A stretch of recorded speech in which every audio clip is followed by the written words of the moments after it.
This will be mini lecture 14.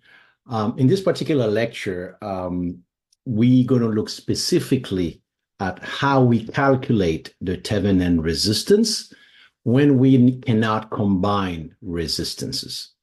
You may have noticed all of the cases that we did were simple combination of either series of parallel resistors.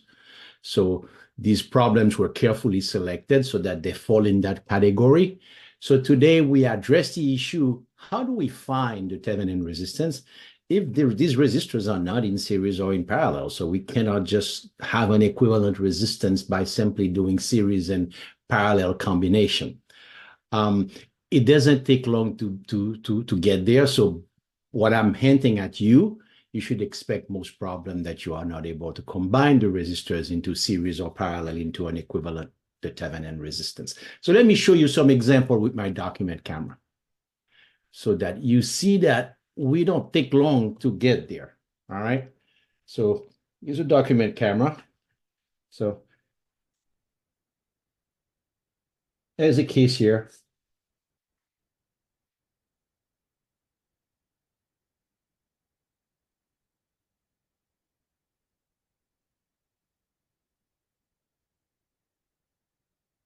Say we have A and B here, and I have some values on the resistance here. 1, 2, whatever you want, 4, 5, 6. And I ask you to calculate the equivalent or the Thevenin resistance looking at. Basically, I ask you to calculate the equivalent resistance, and not a single resistor is here, not a single pair of resistor is either in series or in parallel. So you simply cannot combine those. So you cannot creatively combine things that are in series when they're not, or vice versa in parallel. Nothing is in series in parallel here. Of course, if I can create many more cases, there is a case 2 here. What if I put a dependent current source here?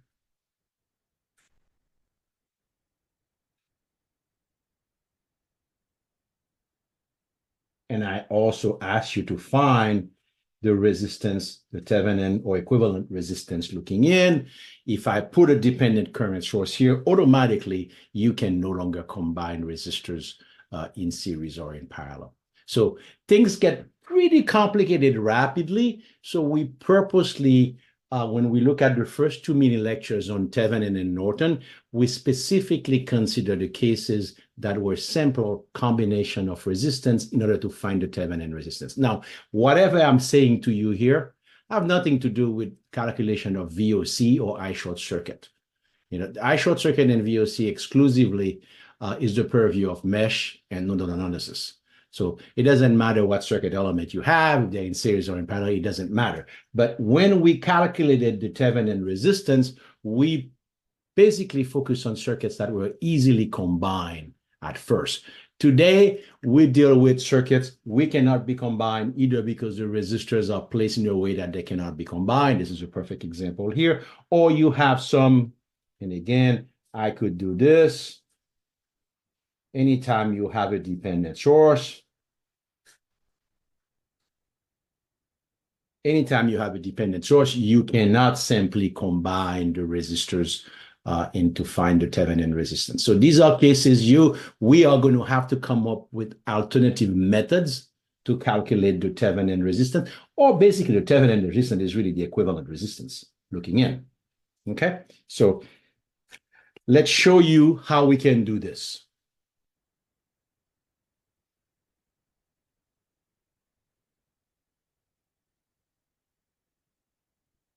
So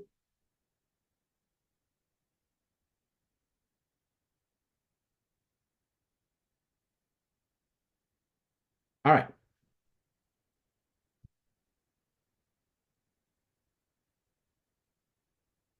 So I'm specifically saying calculation of circuits with dependent sources.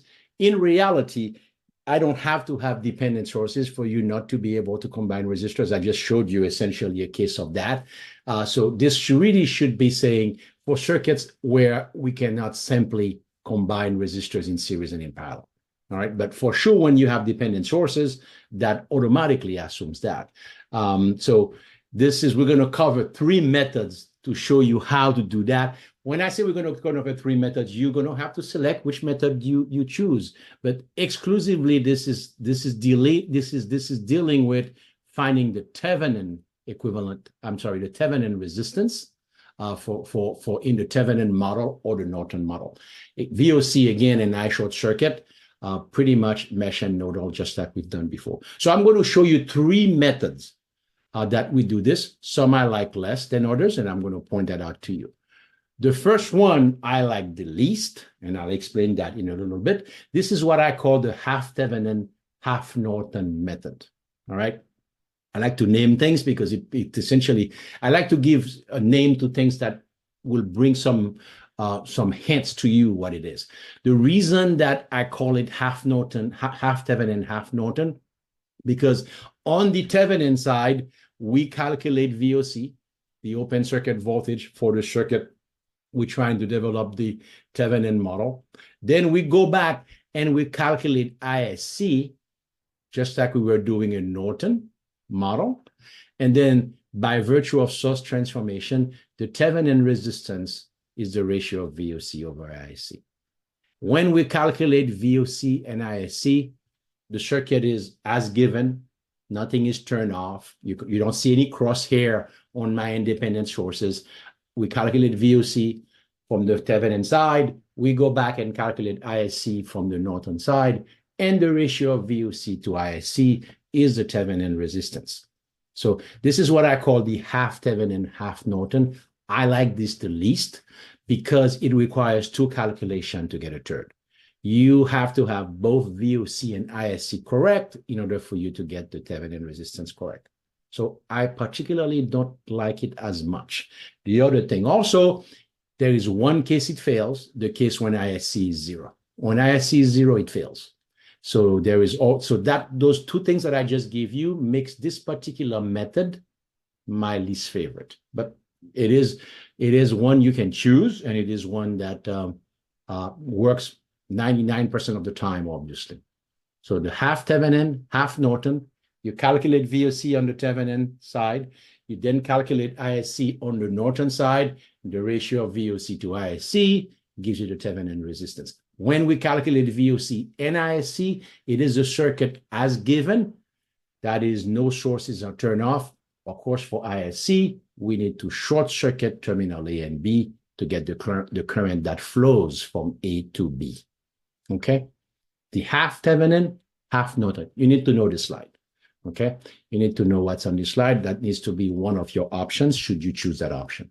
There are two more I'm going to show you. I prefer the other two. And the other two are equally good. There's nothing particularly better in one than the other. But the other two are my favorite, essentially, and I'll tell you why. The first one is what I call the test current method. It kind of does what an ohm meter does, like a measuring. If you try to measure the resistance of something, you basically unplug that something. And when I say unplug, that's the crosshair. You turn off all independent sources. That's how we find the Thevenin resistance generally. And we stick in a little bit. Of course, an ohm meter sends a very little bit of current. But the number 1 is a nice number, so I'm going to assume we send a 1 amp. Of course, we would never send a 1 amp. 1 amp is a lot of current. So, but for calculation, the 1 amp is a nice number. We basically send a 1 amp current into the circuit, and we look at the voltage across it. That's generated by that. And the ratio of that voltage to that 1 amp essentially is the Thevenin resistance, which is V naught. Okay, so this is what I call the test current. We send a little bit of current and we see what's the voltage response of the circuit. This is what an ohm meter does if you try to measure the resistance of anything. It sends a little bit of signal and look at the response. Okay, you can see this particular case, you're adding a current source. So then you can start thinking, okay, what are my advantages if I'm doing mesh or if I'm doing nodal? What does the current source do for me or not do for me? So these are considerations you're going to have to do in terms of your choice of method once you decide you're using the test current method and finding the voltage. So that's method number 2, the test current method. You send a little bit of current and find the voltage. Method number 2 requires that you turn off all independent sources. That's why I'm highlighting that here on the slide. That's important to do that. Okay. Method number 3, you can kind of guess what it is. Instead of sending a little bit of current, we're sending a little bit of voltage, or we're putting a little bit of voltage across and seeing what the current it generates. It's the same idea. You put a little bit of voltage across it. Of course, a little bit of voltage. We're putting 1 volt because the number 1 is nice. So if we put in a 1 volt across it, we look at the current it puts out. And of course, the Thevenin resistance is the voltage to current. So it's 1, we're putting a 1 volt over I naught. Okay, so these are essentially, again, when you add the voltage source, that's going to have some implication if you're using mesh or nodal, and you now know these implications. Whether that facilitate one method or the other, you're going to have to be the judge of that. But we put a little bit of voltage across the circuit, having turned off all independent sources, and we look at the current that it generates into the circuit. Okay, with the direction that I'm pointing, that is the current is going in that source from negative to positive. 3 methods here. Let me just do a quick review on that. The first method is what we call the Thevenin, half Thevenin, half Norton. In other words, we pick up VOC from the Thevenin side with nothing turned off. We pick up ISC from the Norton side, having short circuit A and B. And the Thevenin resistance is the ratio of VOC over ISC. Okay. The next one, we're turning off. The next 2 methods, we're turning off all independent sources. We either sending a little test current, we're going to say 1 amp because the number 1 is easy to manipulate. We send a little bit of current and we look at the ratio of voltage to current. Okay, that's what it is. And again, when you add a current source, that's going to have implication in terms of mesh or nodal. In this particular case, we turn off all independent sources. In the third method, we put a little bit of voltage across A and B and look at the current that it generates, having turned off all independent sources. Okay, and the ratio and the Thevenin resistance for this is the ratio of voltage to current, so it's 1 over I naught, given that we're putting a 1 volt to make it easy. These are the 3 methods. So what I'm going to do here, I'm going to do 2 problems, and then the next mini lecture, we're going to make it actually a practice lecture, in that I'm going to be doing these kind of problems, but on paper, so that you see me doing it, and I'll try to alternate between mesh and nodal to try to give you a good review of mesh and nodal for your exam number 1 as well. Okay, so let's look at we'll start with a simple example, and we'll do another one that's a little bit more complicated. And this question is asking, calculate or find the Thevenin equivalent model, Thevenin equivalent circuit, for the circuit, okay, for the whole circuit. We just want the model. And the first thing that should come to your mind, you have a dependent source. So clearly you're going to have to select one of those 3 methods to solve for the Thevenin resistance. So we're talking about Thevenin model. So we're talking about the practical voltage source model. So you need to calculate VOC and the Thevenin resistance. So that should be automatically come up to your mind as you are thinking the Thevenin model here. So this is VOC. VOC is simply the open circuit voltage across the circuit you want to model. And then at this point, you have to decide, am I doing mesh? Am I doing nodal? Okay, so this particular voltage VS is not specified, but again, there's no worry. It could be any value. I'm just putting it as a generic VS. Could have been 12 volt, could have been 6 volt or anything else. Okay. So the VOC is going to be in terms of that VS, but we assume the VS is a known quantity. Okay, so here goes my nodal analysis method. I select my reference node at the bottom. I label the other nodes. The other nodes are going to be VA and VB. And obviously, in this particular case, VOC is equal to VB. All right. And then I put current on the resistors that don't have current. That current IX already existed on the 6 ohm because the dependent source depends on it. You don't add another current. Okay. So source equation for the independent voltage source, that voltage VA is simply VS. Again, VS is assumed to be a known value. So we're going to have one more KCL equation at node VB. And the KCL equations basically says IX plus 2IX, current coming in equal current coming out equal I1. So 3Ix equal I1 in this particular case. And then we go on to Ohm's law. Ix is Vs minus Vb divided by 6. And I1 is Vb divided by 4. So I take those two Ohm's law, I put them in. Okay. And you can see one of the things that I do, I move because the reference node is at the bottom here. So that node, I said, okay, it's just Vs by virtue of that source equation. That's why in my Ohm's law, you see me when I write Ix, you see me saying Vs minus Vb. Vs obviously is a known value minus Vb. Okay.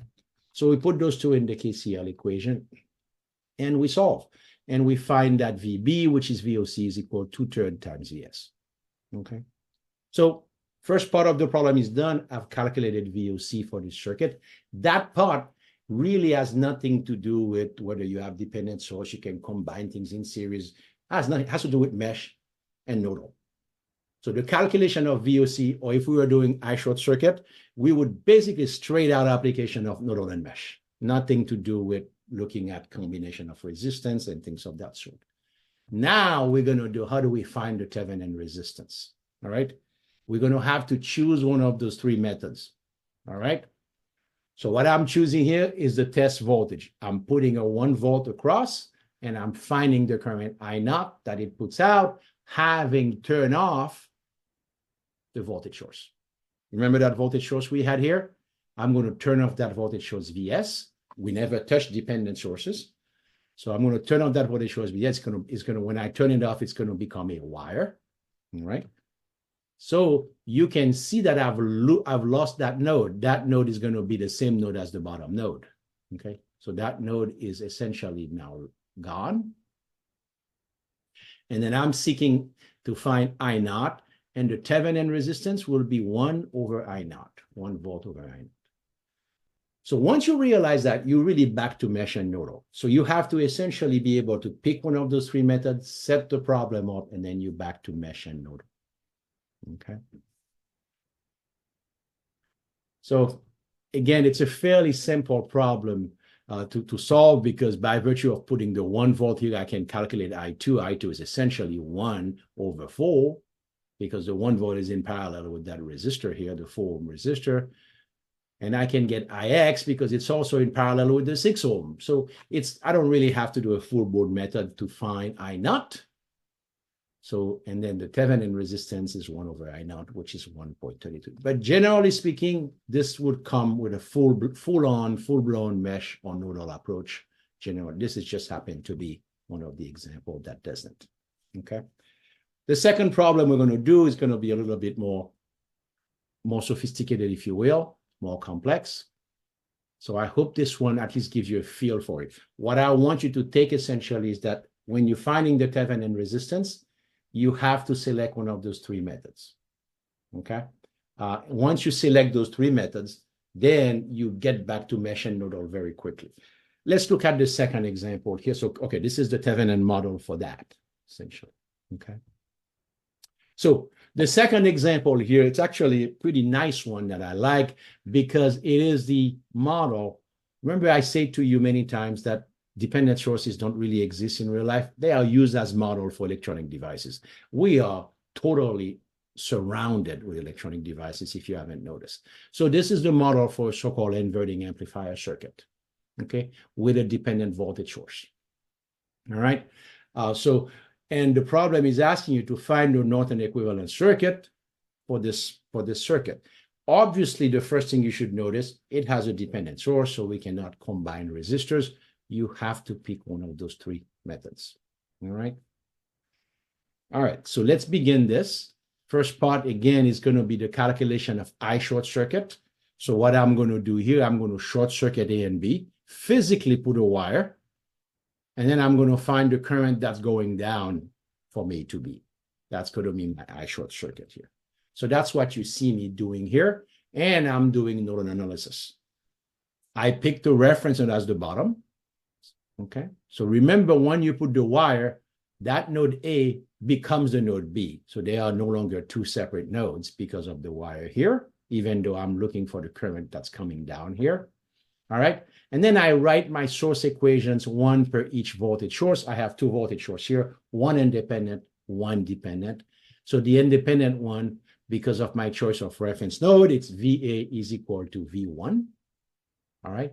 And the dependent one is VC is equal to minus 10 to the fifth VG, because it's the reference node minus VC equal 10 to the fifth VG, where VG is across the 1 million ohm resistor. Okay. So that's my two source equations right there. And then I'm going to do a KCL at node VG, because that's my only other nodes. That's basically a regular node.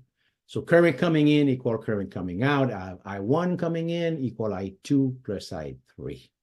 So what I do right now, I write my source equation, one per current source. Okay. And then I write my KCL equation at the one regular node that I have here. All right. The rest is Ohm's law. Put them in, and then solve for VA, VG, VA and VG, the two nodes that are NVC. Okay. So here are my Ohm's law equations. Nothing that particular about the Ohm's law equations. All right. So you can see here, basically, I'm saying V1 here, V1 is equal to VA. Okay. So when I write the Ohm's law for I1, I say V1 minus VG divided by 3, because I'm assuming that that node is equal to V1, which is a given. I2 is VG. Now, this is the reference node. That's the point, one of the points that I think you should notice. Once we put that wire from A to B, node A becomes node B, so that becomes a reference node given the way I select the reference node. So I2 becomes actually VG divided by 300, VG minus 0. I3 is VG minus 0 divided by 1,000,000 ohms. And then I4 is 0 minus VC divided by 2 ohms. And we've already written VC in terms of VG because of the source equation. So I take those these four equations, bring it to the KCL, and then we solve for VG in terms of we solve for VG in terms of V1, and then I need to find that current. I need to find that current ISC. It's not that easy to find. So once I find this, once I find VG, I'm actually done with nodal. Now I am going to do a KCL right here, which is not a legal KCL in terms of nodal, but KCL always work because I need that current that's flowing from A to B on that short circuit. Okay. And that current is going to be essentially ISC. It's going to be equal to I2 minus I4. Okay. And I can write I2 and I4 using Ohm's law once I find VG, and then ISC become I2 minus I4, and I have ISC is given by minus 49,500 V1. Okay. So I've solved this circuit using a nodal analysis for ISC. All right.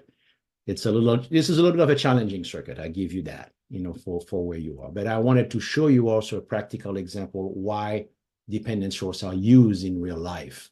Okay. So now we're gonna find the Thevenin resistance, and we're gonna have to choose one of the three methods that we do. When we get the Thevenin resistance, I am going to turn off this independent voltage source.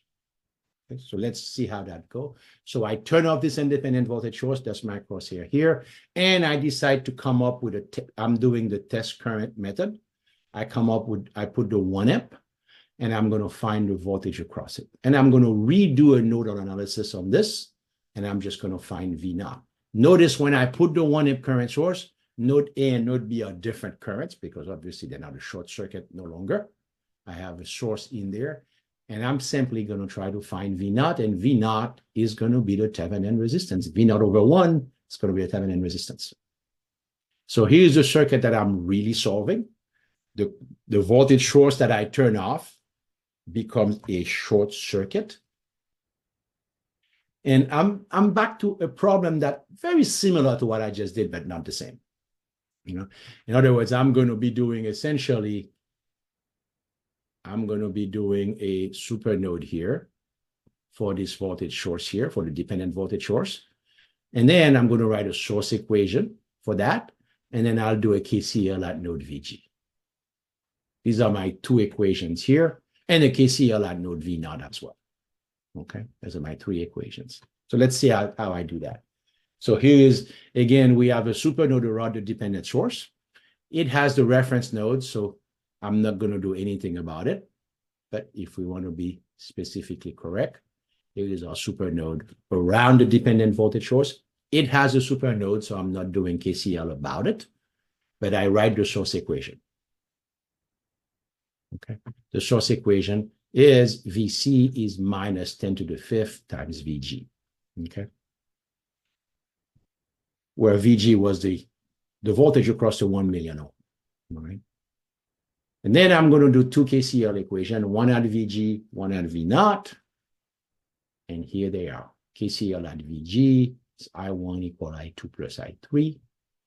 And KCL at V naught, I get I2 plus 1 equal I4.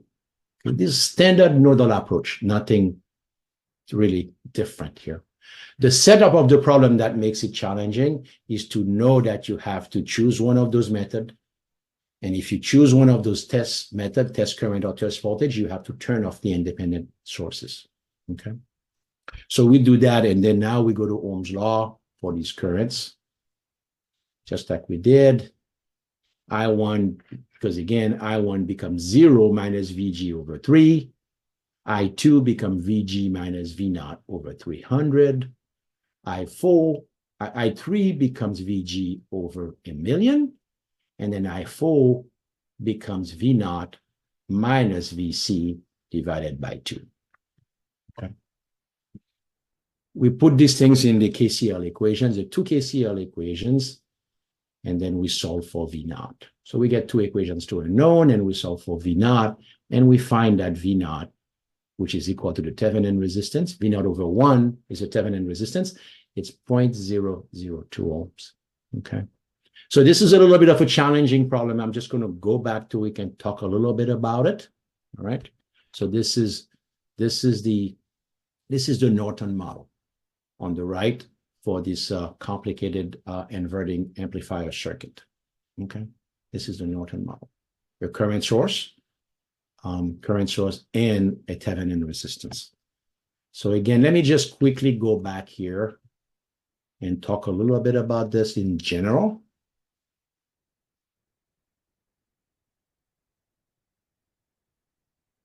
So this is the problem that we got. Let me clean up the slide here. Okay. And the problem is asking you to find the Norton equivalent circuit. Okay. So what I want you to think when you get a problem like that is a few things. The first thing I want you to think, what is the model? Okay. What is the model? And the Norton model is the current source, which we call ISC, in parallel with the Thevenin resistance. That's the model. You need to know that schematic in your head. So, and then we're going to proceed to calculate each part. The first part we calculate is ISC, which is we put a physical wire between A and B, and then we calculate the current that coming down that we call ISC. Okay, so we can solve this problem using typically mesh or nodal. If you actually solve mesh, you would essentially have a mesh here, and a mesh here. You have three mesh. So that third mesh on the right will be your ISC mesh. Okay, we chose not to do that. We did it using nodal analysis. There is nothing wrong about doing it with mesh here as well. Okay, so those are the options that we had. All right, so that's in finding ISC. The next thing, essentially, we're going to turn off this guy. That's the only independent source we have. And we're going to look at the equivalent resistance looking into A and B. In order for us to do that, we use one of the two test source method, either the test current or the test voltage. Okay, so what we did here, I decided to use the test current, the 1 amp here, put a 1 amp, and find the voltage across it. Okay, find the voltage across it, which I think I call V naught. So that's again, I want you to start thinking about that process without even doing any equations, because it essentially gives you an outline of where you're going before you start engaging in a problem and solving it. Okay, I hope that helps.